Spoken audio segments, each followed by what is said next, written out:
വണ്ടിപ്പെരിയാർ ചുരക്കളത്ത് പീഡനത്തിന് ഇരയായി കൊല്ലപ്പെട്ട 6 വയസ്സുകാരിക്ക് 6 വർഷത്തിനിപ്പുറവും നീതി ലഭിച്ചില്ല.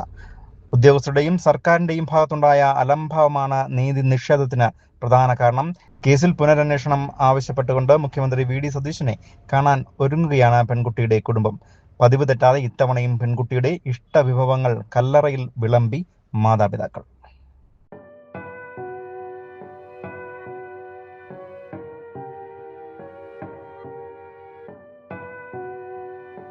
2021 ജൂൺ 30-നാണ് ചുരക്കളത്തെ എസ്റ്റേറ്റ് ലയത്തിനുള്ളിൽ 6 വയസ്സുകാരിയെ മരിച്ച നിലയിൽ കണ്ടെത്തിയത്.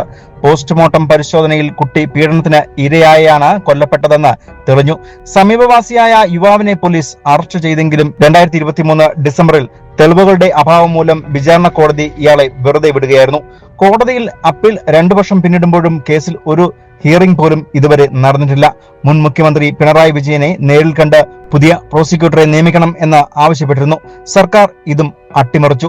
കേസിൽ പുനരന്വേഷണം ആവശ്യപ്പെട്ടുകൊണ്ട് മുഖ്യമന്ത്രി വി ഡി സതീശനെ കാണാൻ ഒരുങ്ങുകയാണ് കുടുംബം. പുതിയ പ്രോസിക്യൂട്ടറെ നിയമിക്കണമെന്ന ആവശ്യം കുടുംബം മുൻപോട്ട് വയ്ക്കും. പോലീസ് കുറ്റവാളിയെന്ന് കണ്ടെത്തിയ സമീപവാസിയായ യുവാവ് തന്നെയാണ് മകളെ കൊലപ്പെടുത്തിയതെന്ന് പെൺകുട്ടിയുടെ കുടുംബം ഇപ്പോഴും പറയുന്നു. സർക്കാർ തലത്തിൽ നിന്നും അടിയന്തര ഇടപെടൽ ഉണ്ടാകുമെന്ന പ്രതീക്ഷയിലാണ് മകളുടെ 6ാം ചരമവാർഷികത്തിലും ഈ അച്ഛനും അമ്മയും ഉള്ളത്. 21-ൽ ഞങ്ങളുടെ കേസ് ഉണ്ടായി. അതിനുശേഷം 5 വർഷം കഴിഞ്ഞിട്ട് ഇതുവരെ ഞങ്ങൾക്ക് നീതി കിട്ടാതെ ഒരു വിഷമത്തിലാണ് ഞങ്ങളുടെ കുടുംബം. അപ്പോൾ നമ്മൾ സർക്കാർ മാറിയിട്ടുണ്ട്. ഇനിയെങ്കിലും നമ്മുടെ കേസ് നീതി കിട്ടുമെന്നാണ് പ്രതീക്ഷിക്കുന്നത്. 2023 ഡിസംബർ മാസം 14-ാം തീയതി പ്രതിയെ വെറുതെ വിട്ടാണ്ടാണ് കേസ് വിധി ഉണ്ടായത്. അതിനുശേഷം 7 ദിവസത്തിനകം നമ്മുടെ കേസ് അപ്പീൽ ഹൈക്കോടതി കൊടുക്കുകയും അതേ ദിവസം തന്നെ അവർ കേസ് സ്വീകരിക്കുകയും ചെയ്തു. അപ്പം സർക്കാർ പ്രോസിക്യൂട്ടർ വെച്ച് തന്നു.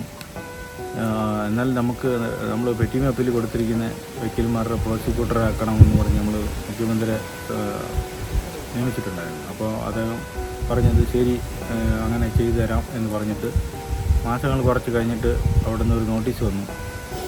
ഇപ്പോൾ നിലവിലിരിക്കുന്ന പ്രോസിക്യൂട്ടർ തന്നെ നല്ലതാണ്, അവർ തന്നെ മതി എന്നും പറഞ്ഞുകൊണ്ടാണ് കത്ത് വന്നത്. അപ്പോൾ ഇത്തവണയും പതിവ് തെറ്റാതെ കുടുംബാംഗങ്ങളെ മുഴുവൻ വിളിച്ചു വരുത്തി പെൺകുട്ടിയുടെ ഇഷ്ടവിഭവങ്ങൾ കല്ലറയിൽ ഒരുക്കി പ്രാർത്ഥനകൾ നടത്തുകയും ചെയ്തു.